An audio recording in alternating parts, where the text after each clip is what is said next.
श्री कृष्ण कन्हैया लाल की।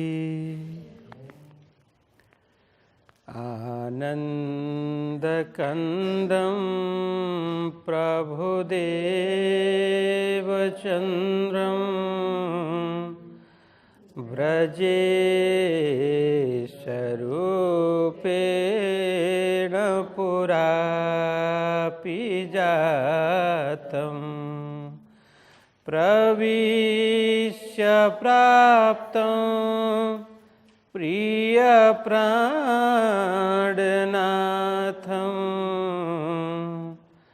परेशपूर्णं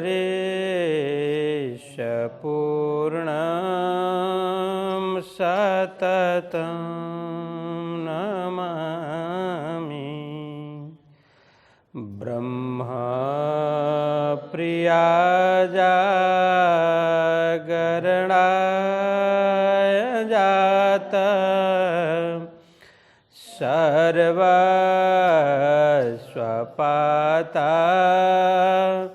भवसिन्धुत्राता विज्ञानदाता निज धर्मधाता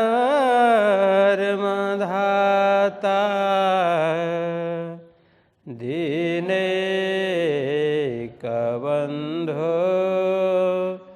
शरणं प्रपद्ये।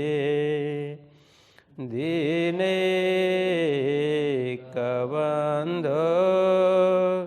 शरणं प्रपद्ये।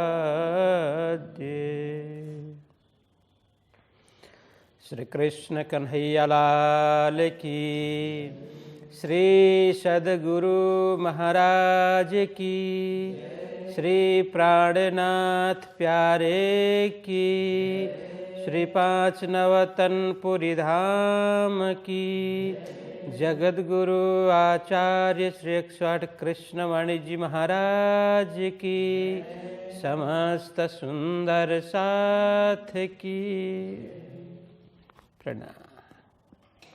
लालदास वितक का प्रशिक्षण चल रहा है। अभी 14वें प्रकरण की 17 चौपाई तक की चर्चा कल हुई, जिसमें उतरते आहार घटाइया रहा पैसे भर दोय बल घटा इंद्रियन का सुख चला आकार सोई। यहाँ तक का प्रसंग कल चला था। तो प्राणनाथ जी महाराज विरह कर रहे हैं और अपने अवगुण को ढूंढ रहे हैं, और वे सोचते हैं कि इंद्रियों को जितना बलवान करें उतना ही इंद्रिय के बस में हम पड़ जाएंगे।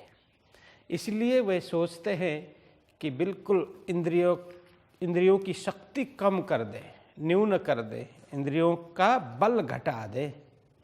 इसलिए क्या करते हैं, वे नाम मात्र का भोजन करते हैं। उतरते आहार घटाइया, धीरे धीरे धीरे वे आहार को कम करते हैं। और कितना कम करते हैं, रहा पैसे भर दोय, बस नाम मात्र का 2 पैसे भर का भोजन कर लेते हैं। इसका भाव कल भी समझाया। 2 पैसे का मतलब ज्ञानीजन ये भी बोलते हैं कि 2 पैसे बराबर तौल करके भोजन करना,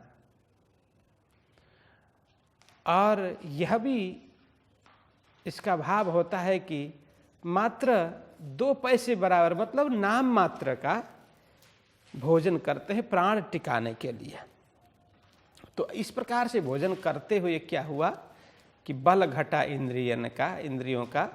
इंद्रियों के बल घट गए। बल धीरे धीरे कम होने लगे इंद्रियों में बल, क्योंकि इंद्रियों को भोजन से ही बल मिलता है, आहार से बल मिलता है।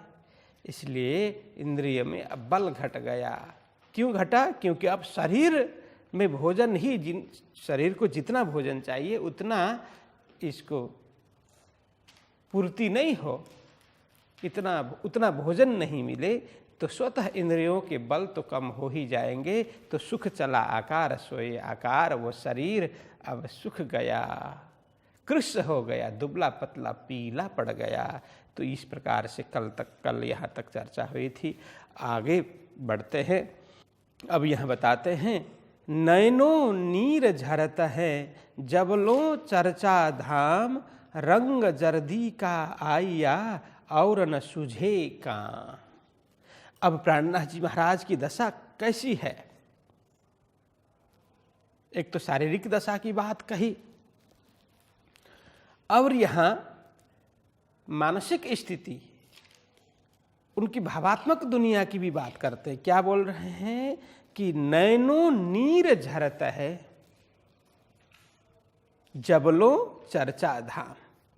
जब धाम धनी स्वरूप सदगुरु जी धाम परम धाम ब्रजरास की चर्चा जब करते हैं, परम धाम की चितवनी जब कराते हैं,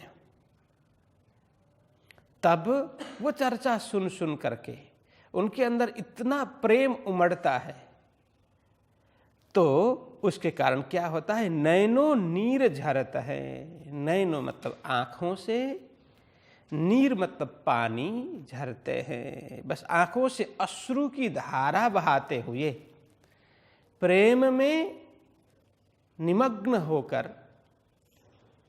प्रेम में मग्न होकर सद्गुरु जी की चर्चा, वाणी चर्चा श्रवण करते हुए उनके अंदर इतना प्रेम, प्रगाढ़ प्रेम का पूर छलकता है। तो उनकी आँखों से, नैनों से, नीर मतलब पानी, वो अश्रु, आँखों से अश्रु दृग बिंदु टपकते हैं, धारा बहती है। नैनो नीर झरते हैं, जैसे मानो झरना हो, उस तरह से झर झर झर करते हुए आँखों से अश्रु की धारा बहती है। और न सूझे काम, बस उन्हें अन्य कुछ भी काम, धनी एवं परम धाम, धाम धनी के दर्शन एवं परम धाम के दर्शन के अतिरिक्त अन्य कुछ भी सूझता नहीं है। यहाँ मतलब और न सूझे काम, बस वो चर्चा में मस्त हो रहे हैं, चर्चा श्रवण कर रहे हैं, और हृदय में एक ही भाव पनप रहा है, क्या कि मैं धाम धनी के दर्शन, श्री राज जी के दर्शन कैसे करूं और परमधाम के दर्शन कैसे करूं। बस यही एक अभिलाषा है, यही एक अपेक्षा है, वह चाहत है। उसके अलावा अन्य कोई चाहत उनके हृदय में नहीं है, यह अर्थ है। और आगे कहते हैं, ढूंढत फिरे अवगुण को अजू मेरे रहे, और यह मेरे घर में रहा पहुंचाऊं हादी के ठौर। अब क्या सोचते हैं, अवगुण ढूंढ रहे हैं ना, सदगुरु जी के चरणों में आकर भी वही प्रार्थना, वही विनती अर्जी लगाते हैं कि हे गुरुदेव, मेरे अंदर जो भी अवगुण है मुझे इंकित करके बता दीजिए। आप बता दें तो मैं उन अवगुणों को दूर करने का प्रयत्न करूंगा। तो ये कह रहे हैं पहले भी, और यहाँ फिर सोचते, ढूंढत फिरे अवगुण को। कहाँ, किस तरह से? अन्य के अवगुण की बात नहीं, स्वयं के अवगुण। देखिए, महापुरुषों की दशा, महापुरुषों के लक्षण है कि महापुरुष स्वयं के अंदर अवगुण है वो देखते हैं, मेरे अंदर कितना अवगुण है वो देखने का कार्य महापुरुष करते हैं। लेकिन निम्न कोटि के व्यक्ति क्या करते हैं, अन्य में कितना अवगुण है, अन्य में कितना दोष है, अन्य में दोष दर्शन करना, ये निम्न कोटि के लोगों का कार्य है। वहीं पर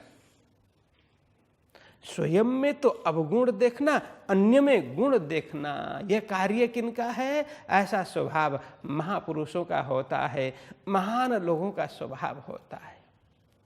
इसलिए तो प्राणनाथ जी महाराज भी बोलते हैं ना कि मैं तो सबसे बड़ा पापी हूँ, पतित हूँ, मैं बिगड़ गया हूँ, मेरे से अधिक कोई बिगड़ा हुआ आदमी नहीं होगा। मैं इस संसार का सबसे बड़ा पापी मैं ही हूँ, ऐसा प्राणनाथ जी महाराज बोलते हैं। उसका भाव अलग है, उस तरफ अभी नहीं जाएंगे, लेकिन ये महापुरुषों का लक्षण है कि अन्य में जो गुण है बस वो देखना, और स्वयं के अंदर छोटा भी अवगुण है तो उसको निकालने के लिए प्रयत्न करना। अन्य में थोड़ा सा भी गुण हो तो गुण ग्रहण करना, गुणग्राही बनना, है ना। जैसे मधुमक्खी गुणग्राही करती है, जहां जहां रस है वो रस को एकत्रित करने का कार्य करती है मधुमक्खी। महापुरुष मधुमक्खी की तरह है और मक्खी है निम्न कोटि के लोग हैं, वो मक्खी की तरह है। मक्खी को एक तरफ फूलों के बगीचा, पूरा फूल खिला हुआ है बगीचे में वहाँ, और एक साइड गंदगी हो, नाला हो, जैसे गुजराती में यानी उकरड़ो कहे ना, जे उकरड़ो पड़્યું હોય તો માખી ત્યાં જ બેસે, આ બાજુ ફૂલના બગીચા હોય ત્યાં નહીં જાય। मधुमक्खी ये गंदगी में नहीं जाएगी, मधुमक्खी जाएगी फूलों में। मतलब महापुरुष है वो मधुमक्खी की तरह है, वो गुण ग्रहण करने वाले, और निम्न कोटि के लोग हैं, निकृष्ट लोग हैं, वो मक्खी की तरह है। शरीर में कितनी जगह अच्छी अच्छी जगह होती है, मक्खी आकर के जहाँ कुछ भी घाव हो, कुछ गंदगी हो, वहीं पहुंच जाती है ना मक्खी। जहाँ घाव है बार बार वहाँ पहुंच जाती है, जितने भी उसको भगाएं उड़ा दें वहीं पहुंच जाती है। मतलब जहाँ अवगुण है, जहाँ गंदगी है, जहाँ व्यर्थ की चीज है, बस मक्खी को वही दिखाई देती है। लेकिन मधुमक्खी है वो उसको बस बहुत सुंदर सुगंधित वस्तु भाई वही दिखाई देती है। तो इसीलिए प्राणनाथ जी महाराज क्या करते हैं, स्वयं के अंदर तो अवगुण ढूंढते हैं, स्वयं के अंदर, लेकिन दूसरों में गुण ढूंढते हैं, दूसरों का अवगुण देखने का कार्य नहीं करते हैं। तो यहाँ बोल रहे हैं कि ढूंढत फिरे अवगुण को अजू मेरे रहे, और ये शरीर का बल घटा, इंद्रिय का बल घटा, खाना पीना सब कम कर दिया, शरीर इतना कृष दुबला पतला पीला जर्दा हो गया, और इतने करने पर भी वो सोचते हैं मेरे अंदर और भी अवगुण है, अवगुण पूरे नहीं हुए हैं, ऐसा सोचते हैं कि अजू मेरे रहे, और अजू मतलब अभी भी और भी मेरे रहे, और मेरे अंदर और भी अवगुण बाकी है, ऐसा सोचते हैं। यह मेरे घर में रहा पहुंचाऊं हादी के ठौर। अब क्या सोचते सोचते सोचते वो देख रहे हैं क्या क्या अवगुण है, क्या क्या अवगुण है, देखते देखते देखते उनको सहसा याद आ गया, क्या, अरे मेरे घर में कुछ कीमती वस्तु है, मेरा मन तो उधर नहीं लग रहा है, उसी वस्तु में मन तो आकृष्ट नहीं हो रहा है। ऐसा उन्होंने सोचा। सोचते सोचते क्या सोचा, यह मेरे घर में रहा, मेरे घर में कुछ आभूषण है, कीमती वस्तु है। किनके आभूषण? फुलवाई के आभूषण। उनकी धर्म पत्नी फुलवाई माता जो आभूषण पहनती है, और कुछ ऐसे पड़े भी है, तो वो आभूषण ज्वेलरी, तो यह कहते हैं यह मेरे घर में रहा पहुंचाऊं हादी के ठौर। जो भी मेरे घर में है कीमती वस्तु, वो हादी के ठौर मतलब सदगुरु जी के चरणों में मैं समर्पित कर देता हूं। पहुंचाऊं हादी के ठौर, सदगुरु जी के चरणों में, सदगुरु जी के स्थान में ले जाकर के मैं समर्पित कर दूं, ऐसा उन्होंने सोचा। फिर आगे कहते हैं, तब घर के भूषण कोई रहा स्त्री के पास, शोभी चित्त में अवगुण आया दिल में खास। बस ऐसा जैसे विचार आया, विचार आते ही वह घर में जो भी कीमती वस्तु है उनको एकत्र करने लगे, और ये मात्र फुलवाई के आभूषण ऐसी बात नहीं है। ये चौपाई क्या करता है? घर के भूषण, घर में जो भी कीमती वस्तु है, भूषण मतलब कीमती जो भूषण है, आभूषण है। और साथ में कोई रहा स्त्री के पास कुछ, तो उनकी धर्मपत्नी फुलवाई के पास भी कुछ आभूषण पड़े हुए थे, तो उनको लगा कहीं मेरा मन इसमें तो नहीं डोल रहा है, इसमें तो कहीं रम नहीं रहा है, इसके मुँह में तो नहीं फंस रहा है मेरा मन। ऐसा करके मन को परख रहे हैं, मन को देख रहे हैं साक्षी भाव से, और उनको लगा हाँ हो न हो इसी में मेरा मन लगा हुआ होगा, इसीलिए मुझे दर्शन नहीं हो रहा है, इसलिए जो मुझे मिलना चाहिए, साक्षात्कार होना चाहिए, वो नहीं हो रहा है। अब क्या करेंगे? शोभी चित्त में अवगुण, आया दिल में खास। बस उन आभूषणों को, उन आभूषणों के प्रति मेरा कोई लगाव है, आकर्षण है, ऐसा तो नहीं है चित्त में, ऐसा वो धारण करते हैं, ऐसा विचार करते हैं। तो आया दिल में खास। वो दिल में खास क्या आया कि अब मैं इनको पहुंचाऊं, इनका त्याग कर दूं, सदगुरु जी के चरणों में समर्पित कर दूं, जिससे सुंदर साथ की सेवा हो। ऐसा उनके दिल में, उनके हृदय में आ गया। क्योंकि किसी में देखिए कोई बड़ी चीज हो, बड़ी वस्तु है, उसी में मन लगे, ऐसी बात नहीं है। कभी कभी किसी छोटी छोटी चीज में भी मन वह फंस जाता है, अटक जाता है। तो जब मन अटक जाता है तो चित्त भटक जाता है, फिर वो रास्ता उसको मिलता नहीं है, अवरुद्ध हो जाता है मार्ग, तो वहाँ से आगे वो नहीं बढ़ पाता। तो कहते हैं अब ये सभी मायाजन्य, वो बोलते हैं, वो सोचते हैं कि ये सब तो माया ही है। काम, क्रोध, लोभ, मोह, मद, मत्सर, ये है वो तेरा मेरा, ये धन संपत्ति इत्यादि, ये सब माया ही तो है। तो ये मायाजन्य जो भी चीज वस्तु है वो मैं धीरे धीरे धीरे समर्पित कर दूं, प्रभु चरणों में समर्पित कर दूं, और प्रभु चरण में जो गुण है वो मैं आधान कर लूं, गुण मैं ग्रहण कर लूं, ऐसा वे सोचते हैं। तो तिनको भी काढ़ के अरज करे आगे हादी, तब अवगुण काढ़ के ये दिल आवे साहेदी। बस तिनको भी काढ़ के, वो सारे घर की कीमती वस्तु, विशेष करके आभूषण, सोना चांदी है, कुछ भी हो, ये सब काढ़ के तो अर्ज करे आगे हादी। वे तो जाहिर रूप से, बाह्य रूप से समर्पित करना और मन से भी निकाल देना। कभी कभी हम क्या करते हैं, बाह्य रूप से तो त्याग कर देते हैं, लेकिन मानसिक रूप से उसको और पकड़ करके बैठे होते हैं। तो यहाँ कहते हैं कि तिनको भी काढ़ के, दोनों रूप से, जाहिरी बाह्य रूप से भी उसको निकाल देते हैं, और आंतरिक रूप से मन से भी उनको बिल्कुल निकाल देते हैं।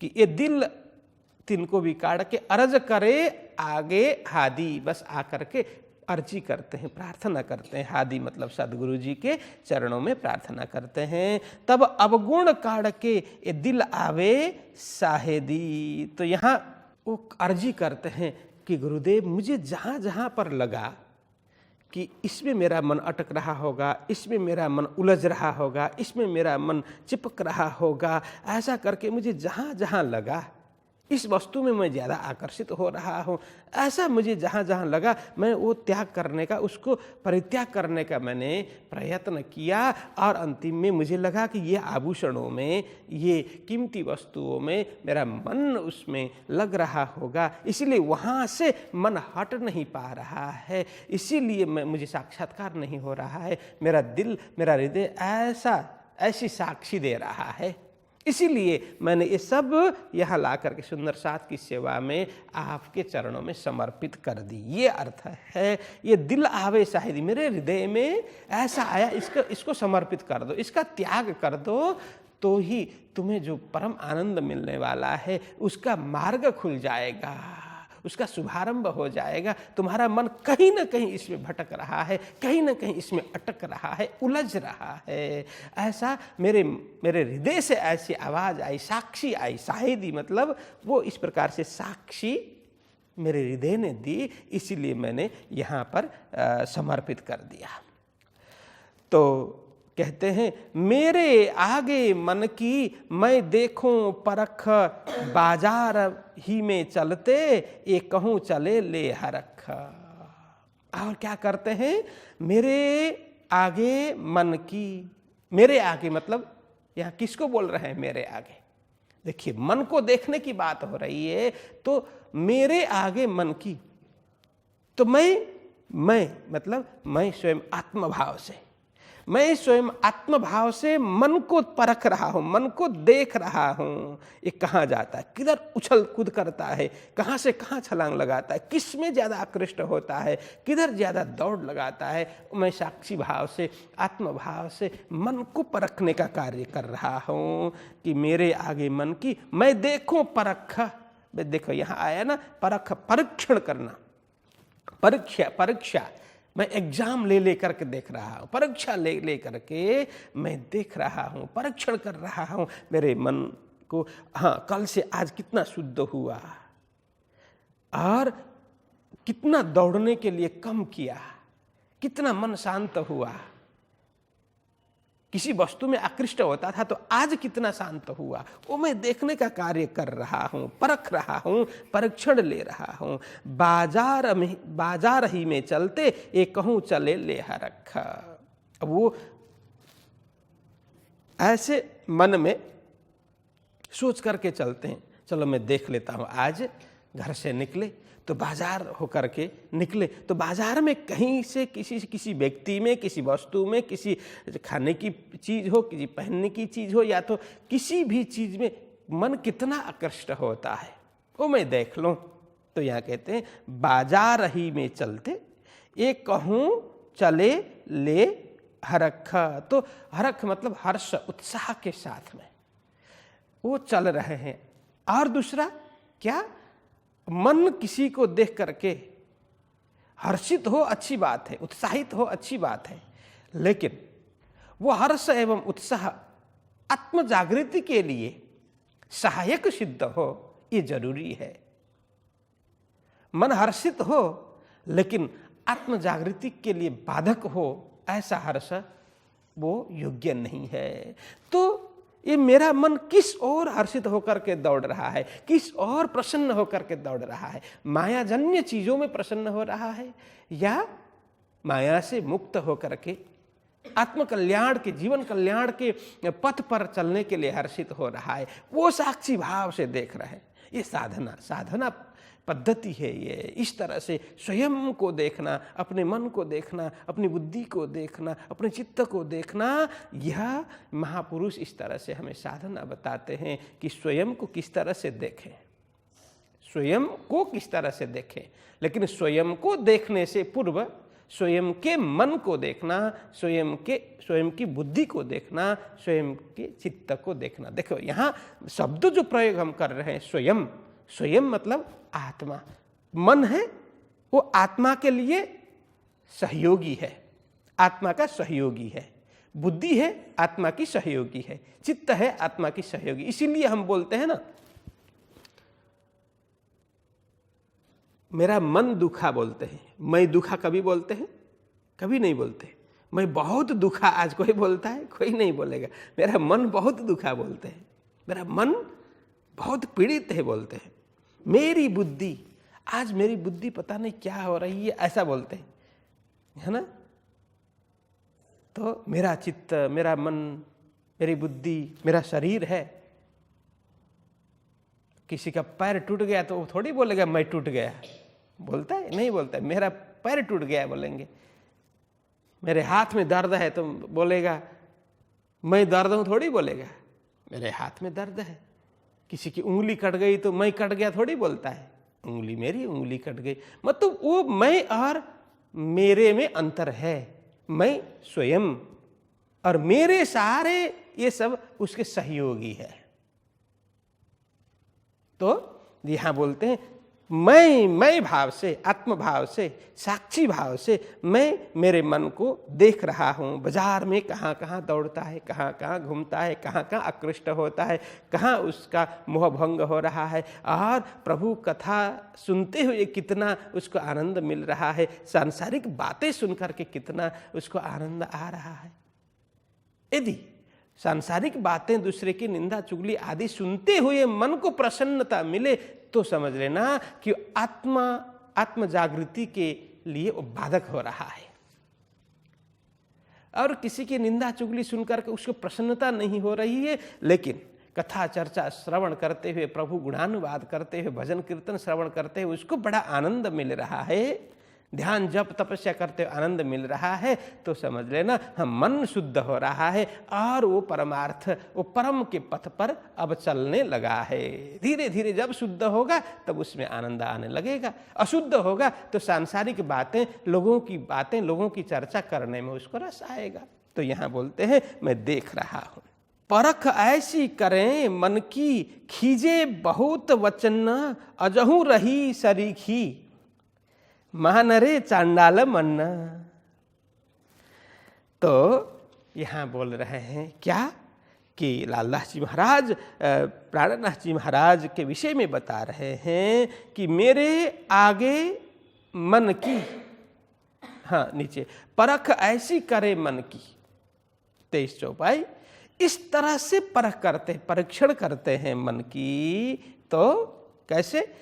जब भी किसी भी चीज में मन लगे, कोई फल फूल देखा, कोई फल देखा, वो खाने के लिए मन आकृष्ट हुआ, अथवा किसी के लिए भी थोड़ा भी कुछ बुरा सोचा, अथवा संसार के किसी भी व्यक्ति या वस्तु के प्रति थोड़ा सा भी आकृष्ट होता हुआ देखा, तो क्या करते हैं? तो यहां कहते हैं खींचे बहुत वचन न, खींचे मतलब क्रुद्ध हो जाते हैं, अपने मन के ऊपर क्रुद्ध हो जाते हैं। किसी भी व्यक्ति या वस्तु के प्रति आकृष्ट होता हुआ मन को देख करके मन के ऊपर इतना क्रुद्ध हो जाते हैं। देखो क्रुद्ध कौन होता है? दूसरे के प्रति हुआ जाता है ना। क्रोध किसके प्रति करते हैं? हम स्वयं के प्रति नहीं करते, दूसरे के प्रति करते हैं। तो प्राणनाथ जी महाराज भी आत्मभाव से मन के ऊपर क्रुद्ध हो रहा है, क्योंकि सहयोगी है ना। ऐसे किसी के ऊपर थोड़े क्रुद्ध हो सकते हैं। किसी को कुछ काम सौंपा है, हमारे साथ जिसका संबंध है वो काम बिगाड़े अथवा तो कोई नुकसान ही करे तो क्रुद्ध हो सकते हैं। जिसको जान पहचान ही नहीं है, किसको जाना ही नहीं है, हमने जान पहचान नहीं है किसी के साथ, तो ऐसे लोगों के साथ तो क्रुद्ध कैसे हो सकते हैं। इसीलिए यहाँ बोलते हैं कि आत्मा के सहयोगी ये मन है। इसीलिए मन कुछ भी गड़बड़ करता है, मन किसी भी वस्तु या विषय या व्यक्ति के प्रति आकृष्ट हो जाता है, उसके प्रति दौड़ता है, उस मोह में फंसने के लिए तत्पर होता है। तो प्राणनाथ जी महाराज बहुत खींचते हैं, मन के प्रति बहुत खींच प्रकट करते हैं। मतलब कठोर शब्द, खींचना, कठोर शब्द बोल करके मन को फटकारते हैं। या कैसे फटकारते हैं? अजहू रही सरीखी, मानरे चांडाल मन्ना। ऐसे वो इस तरह से फटकार रहे हैं कि इतना करने के बाद भी, सरीखी मतलब जैसा का तैसा, कल जैसा था आज भी वैसा ही है। बार बार समझाने पर भी, हम भी बोलते ना, तुम्हें कल भी समझाया, परसों समझाया, इतने बोल रहे हैं, फिर भी तुम वैसा का वैसा ही हो, कुछ व्यवहार में परिणत नहीं है, कुछ परिवर्तन नहीं आया, कुछ बुद्धि नहीं आई, ऐसे बोलते हैं ना व्यवहार में।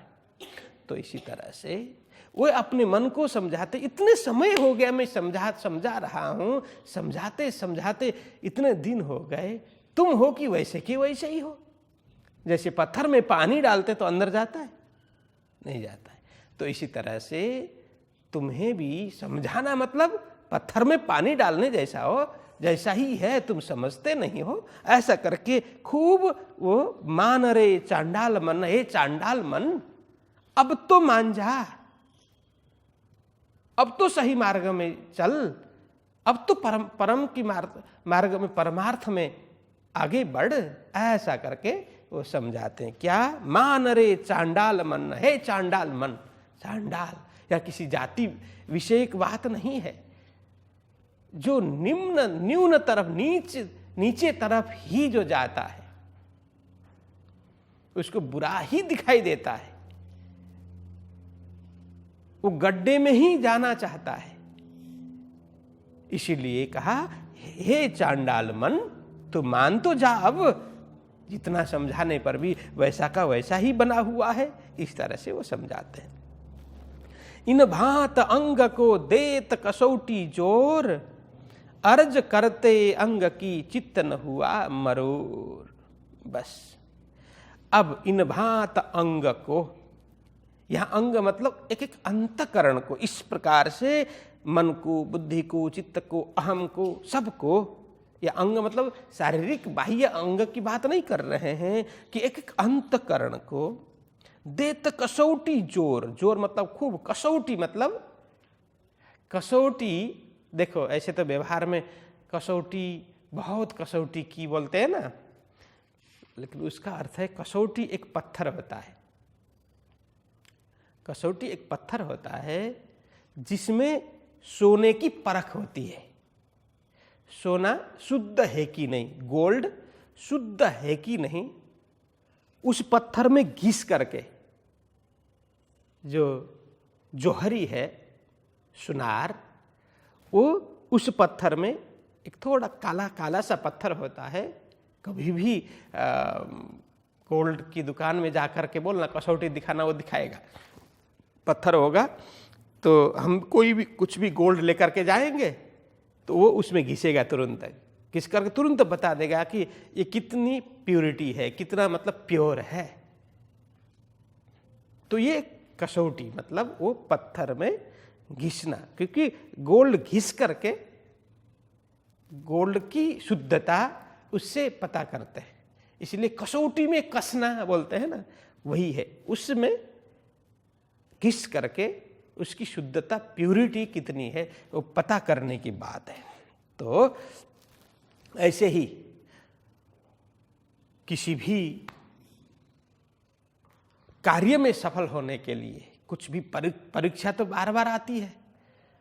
हरेक कठिनाइयों से, हरेक परिस्थितियों से घिसते हुए हमें अपनी शुद्धता, अपनी परिपक्वता कितनी है वो हमें बतानी पड़ती, तभी पास होते हैं। तो हमारी उत्तमता कितनी है, वो कसौटी में कसने के बाद, घिसने के बाद ही हमारी उत्तमता पता चलती है। इसलिए यहां कहते हैं देत कसौटी जोर, मतलब कष्ट देते। घिसने का मतलब क्या? जब घिसता है, चंदन भी घिसने के बाद सुगंध निकलती है, घिसने के बाद ही चंदन बनता है ना। जैसे श्रीखंड है, वो बिना घिसे थोड़ी वो चंदन तैयार होता है, घिसने के बाद ही चंदन निकलता है और उसमें से सुगंध निकल जाती है। तो इसी तरह से वो कसौटी में घिसने के बाद वो सोना कितना खरा है, कितना शुद्ध है, वो उसका पता चलता है। और सोने को बार बार अग्नि में डालते हैं, बार बार अग्नि में डाल करके उसको कंचन बनाते हैं, प्योर बनाते हैं, शुद्ध बनाते हैं। उसकी सारी गंदगी निकल जाती है। अग्नि में जितने जलाएं सोना गलता, मतलब अग्नि सोने को कुछ भी नहीं कर सकती, लेकिन सोने में जो गंदगी चिपकी हुई है, मैला है, वो नष्ट कर देती है अग्नि। तो इस तरह से तो कसौटी में कसना, अपने जीवन को अलग अलग प्रकार से कष्ट, कठिनाई, अनेक अवरोध, बाधा, ये सब कसौटी है। तो उसमें कस करके, उसमें घिस करके बस उससे बाहर निकलना, अपनी शुद्धता, अपनी परिपक्वता, अपनी पात्रता तैयार करना, पात्रता को निखार लेना। यह है कि देत कसौटी जोर, खूब कसौटी में कस लेते हैं। अरज करते अंग की चित्त न हुआ मरोर। तो अब अर्ज करते, सदगुरु जी से प्रार्थना करते हैं, गुरुदेव मेरे अंतःकरण की वृत्ति अभी भी परिवर्तन नहीं हुई, इतने करने पर भी मेरी अंतःकरण की वृत्ति फिर भी माया में दौड़ रही है, मान प्रतिष्ठा में अंतःकरण की वृत्तियां दौड़ रही है, तो क्या करूं मैं। सदगुरु से प्रार्थना करते, अर्ज करते, प्रार्थना करते हैं, अंग की अंतःकरण की वृत्ति अभी भी निम्न कोटि की बातों में, निम्न कोटि की वस्तु में, निम्न कोटि की लोगों में ऐसे अंतःकरण की वृत्ति फंसी हुई है। उससे निकलने का मार्ग क्या है, निकलने का उपाय क्या है, वो अर्ज करते हैं। चित्त न हुआ मरोरा, बस इतना। मरोर मतलब परिवर्तन, घूमना। मरोर मतलब क्या है, घूमना, परिवर्तन होना। इतना करने पर भी मेरा चित्त माया से परिवर्तन होकर के, परिवर्तित होकर के माया और मुख किया है। और मरोर मतलब क्या है, जैसे ये माया है, माया तरफ ध्यान है, और मरोर मतलब ऐसे घूम करके इधर ब्रह्म तरफ है, ब्रह्म तरफ लगना, घूम जाना, परिवर्तन हो जाना, मरोर। जैसे नदी बायां से बहती थी, वो मरोर करके दायां से बहने लगी, मतलब घूम गई, परिवर्तन हो गई, ये अर्थ है, ये भाव है। तो माया में मेरी दृष्टि लगी हुई थी, अलग अलग वस्तु में, व्यक्ति में, विषय में, ये मेरी अंतःकरण की वृत्ति लगी हुई थी। मैं बार बार प्रयत्न कर रहा हूँ, फिर भी मेरी वृत्ति माया से घूम करके ब्रह्म तरफ अभी भी नहीं गई है। इसलिए गुरुदेव कृपा करें, इसका क्या उपाय है, कैसे जाए। तो वो ऐसे सदगुरु जी के चरणों में प्रार्थना करते हैं। राह माहे चलते कोई सामे मिल्या यार, तो मुंह फिराए के चलते जिन बीच पड़े परवर दिगार। बस अब राह माहे चलते, घर से नौतनपुरी धाम आते हुए कई लोग मिलते हैं उस मार्ग में, तो वो क्या करते हैं, और अन्य किसी कामों में बाजार जाते हैं, बाहर निकलते हैं, तो क्या करते हैं, राह में, मार्ग में, पथ में अपने कोई भी परिचित मित्र मिले, दूर दिखाई दे, बस दूर से देखा, उनको लगेगा कि हाँ इनसे अब मिलेंगे तो बात करनी पड़ेगी, बात होगी तो ये अलग अलग प्रकार की बातें करेंगे। मैं तो संभव हो उतना कम बोलने के लिए प्रयत्न कर रहा हूँ, संभव हो उतने विषयों से दूर रहने का प्रयत्न कर रहा हूँ, और यह व्यक्ति सामने अब मिलेगा तो मेरे से बात करने लगेगा, बात करने लगेगा तो एक तो निश्चित नहीं है कि अच्छी अच्छी बात करेगा, ये तो किसी की बुराई भी करेगा, किसी का कुछ भी करेगा, निंदा भी करेगा, चुगली भी करेगा, अलग अलग फालतू बात करेगा। ओहो नहीं, अब मुझे इससे दूर ही बनाए रखनी है। तो दूर देखते ही वो मुंह फिरा करके, जानो उनको देखा ही नहीं, हो सके तो दूसरा मार्ग हो तो वहां से फट से आगे बढ़ते हैं। यह है कि राह माहे चलते 25 चौपाई, कोई सामे मिल्या यार, यार मतलब मित्र, कोई सामे मित्र यदि मिले, मित्र, अब देखिए यहाँ मित्र मतलब मित्र से फिर डरने की जरूरत नहीं थी। मित्रता किससे होती है, अपने साथ स्वभाव यदि मिलता हो, अपने साथ कुछ न कुछ गुण मिलता हो तभी तो मित्र है, गुण मिले तो मित्र है, गुण नहीं मिले तो मित्र नहीं बनते। देखो सज्जनों की मित्रता किससे होती है, सज्जन से ही होती है, और दुर्जनों की मित्रता दुर्जन से ही होती है। जो बाचाल है, अधिक बोलने वाला, उसको अधिक बोलने वाला ही रुचिकर लगता है। जो कम बोलता है, तौल करके बोलता है, उसको वैसे ही लोग पसंद आते हैं, है ना। दुष्ट है, दुष्ट ही उसका साथ संगत में रहेंगे। चोर है तो चोरी करने वालों के साथ में ही घुल मिल रहेगा। बकरी हो तो बकरी के साथ में, भेड़ हो तो भेड़ के साथ में, है ना। भेड़ बकरियों के साथ में घुल मिल नहीं कर सकता, बकरी है भेड़ के साथ में घुल मिल नहीं कर सकती।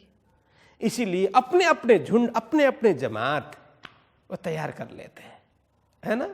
तो इसी तरह से अब यहाँ यार कहा तो ये ऐसे कैजुअल, क्या बोलते हैं इसको, बाह्य रूप से को परिचित है, दोस्ती है, बचपन का हो, कभी भी देखो बचपन का दोस्त हो सकता है, लेकिन जब हमारा जीवन बदल गया, विचार बदल गया, आहार विहार बदल गए, तो बचपन का दोस्त अब भी दोस्त रहे ये जरूरी नहीं है।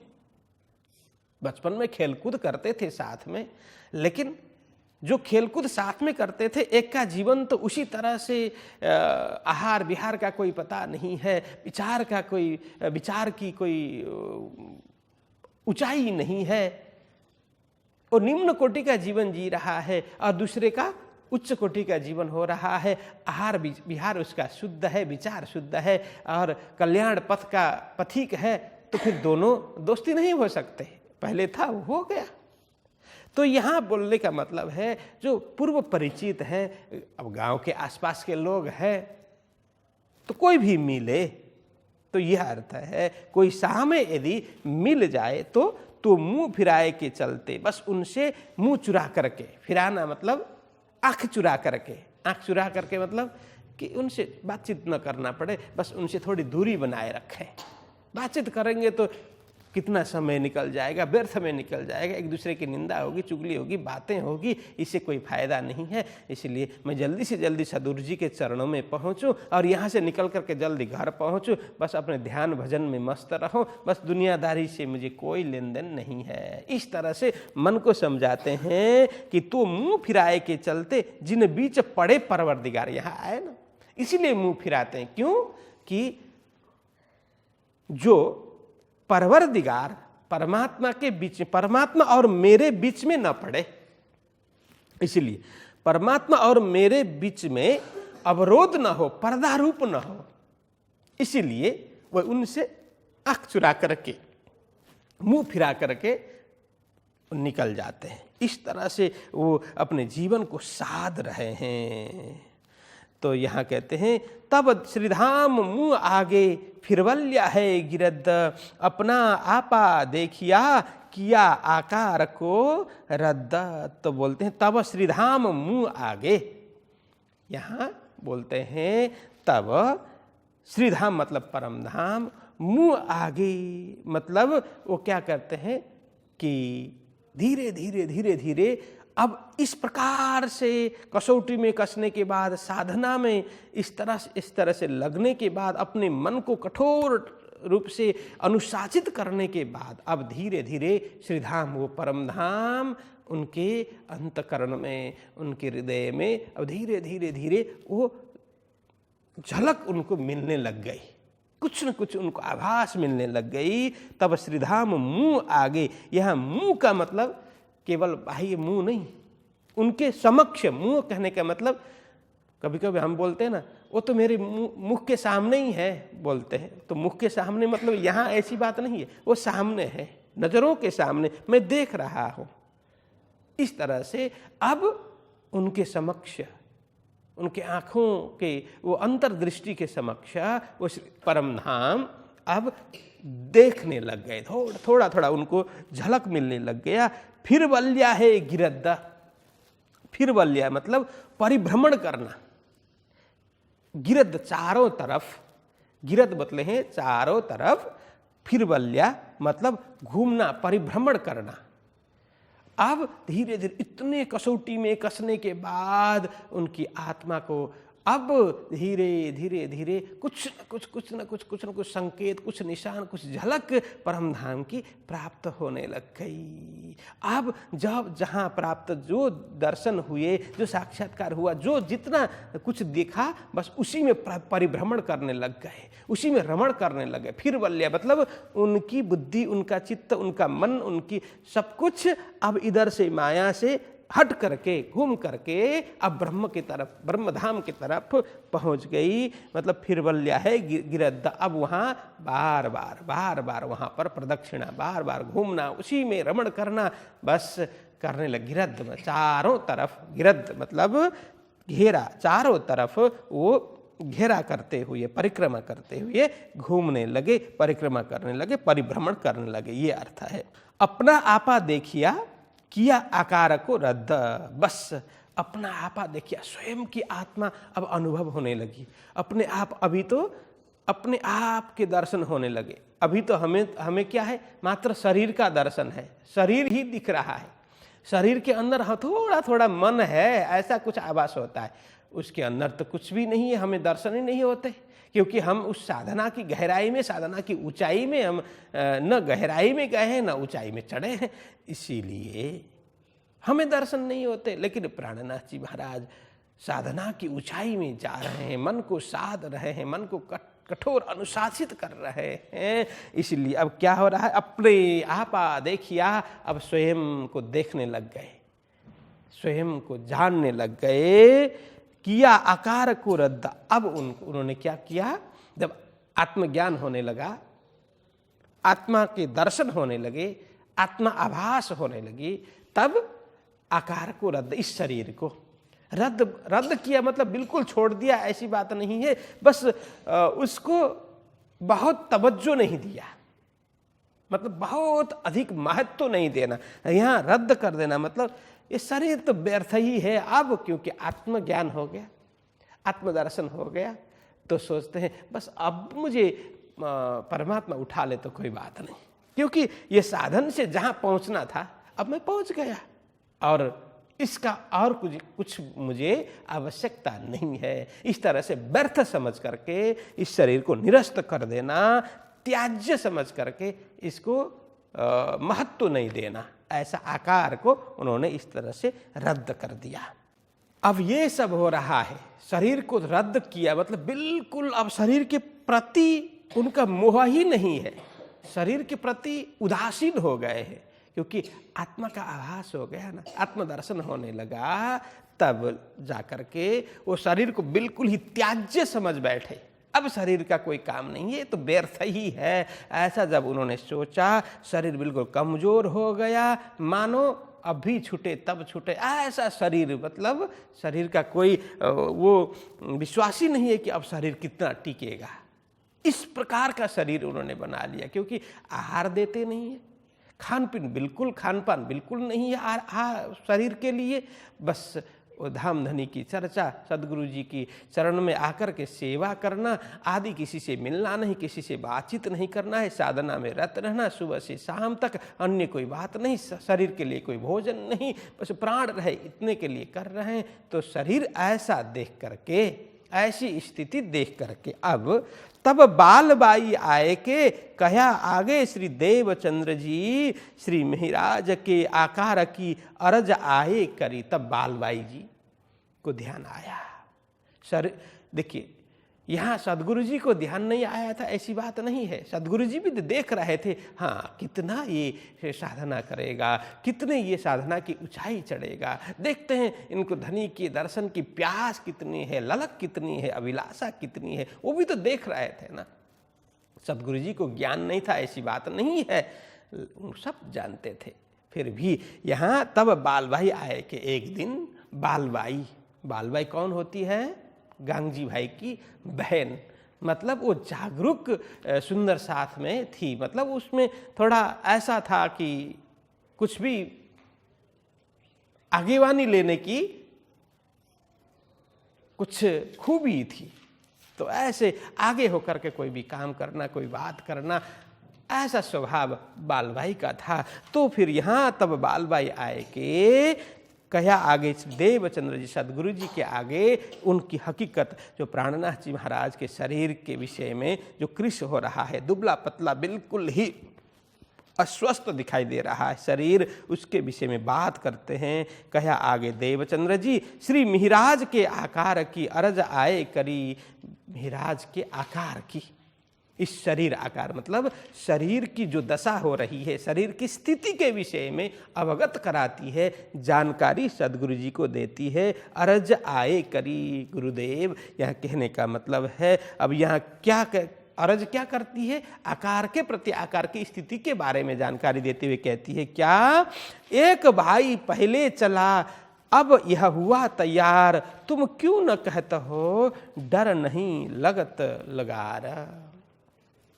कहते हैं गुरुदेव, हे सदगुरु जी, एक भाई तो पहले चल बसा, कौन, गोवर्धन भाई, गोवर्धन भाई का धाम गमन हो गया, अब यह हुआ तैयार, अब महाराज जी भी तैयार हो रहे हैं धाम जाने के लिए।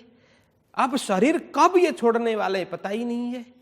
इतना कृष्ण शरीर बना लिया, इतना दुबला पतला, न खाते हैं न पीते हैं, बस विरह करते रहते हैं, रोते रहते हैं, लोगों से मिलना नहीं, कुछ भी नहीं करना, साधना करते रहना, ध्यान चिंतन करते रहना, ये उनका व्यवहार हो गया है, उनकी रहनी ऐसी है। तो यह भी धाम जाने के लिए धाम धनी परम धाम करते हुए कब प्राण छोड़ देंगे, ये इनका कोई भरोसा नहीं है, इसको कह नहीं सकते। तो अब यह हुआ तैयार, यह मतलब श्री महाराज जी भी तैयार हो गए हैं मानो धाम जाने के लिए। तुम क्यों न कहता हो, डर नहीं लगता लगार। तो यह कहते हैं, हे गुरुदेव आप क्यों नहीं कह रहे, आप क्यों नहीं कहते, क्यों नहीं समझाते। यह कहते मतलब क्यों नहीं समझाते हैं आप। क्या समझाना कि अरे ऐसा नहीं, शरीर को भी आहार देना चाहिए, शरीर को स्वस्थ रखना चाहिए, शरीर को स्वस्थ रखो, भोजन आदि शरीर को दो, शरीर के लिए भी तो आहार की जरूरत है।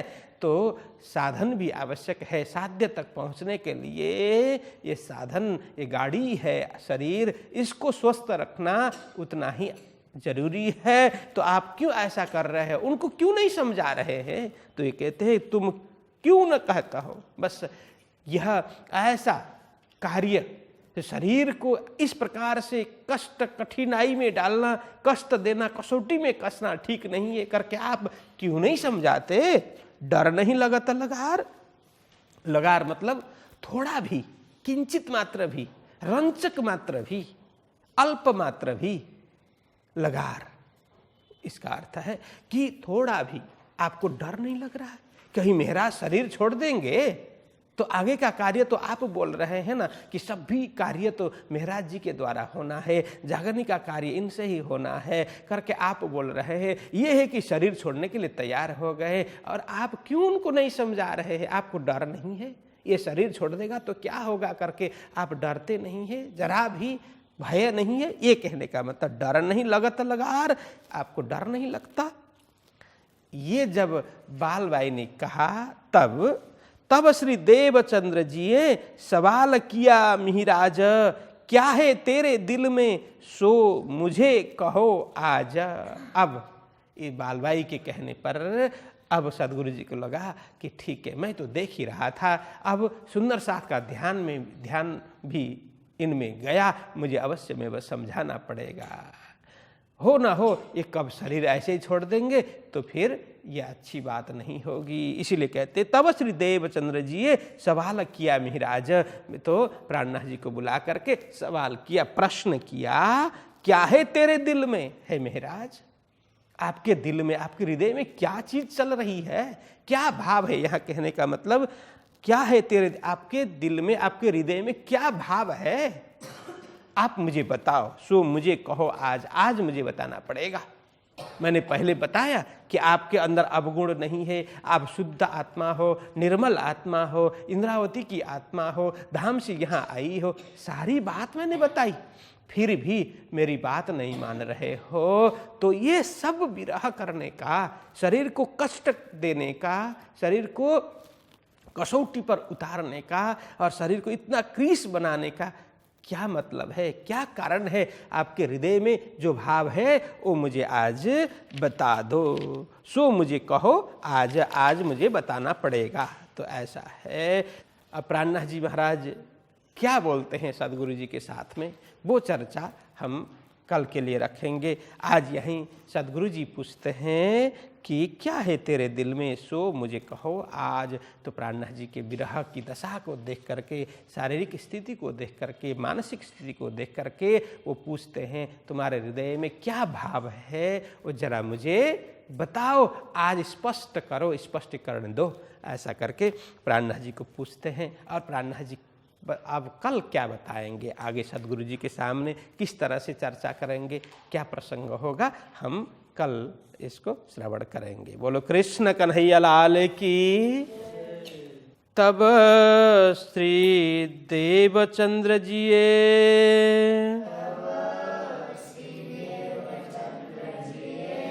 सवाल किया महाराज,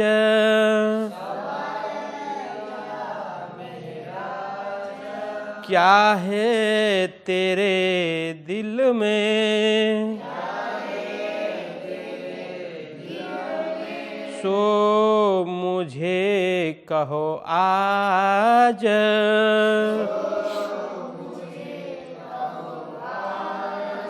सो मुझे कहो आज।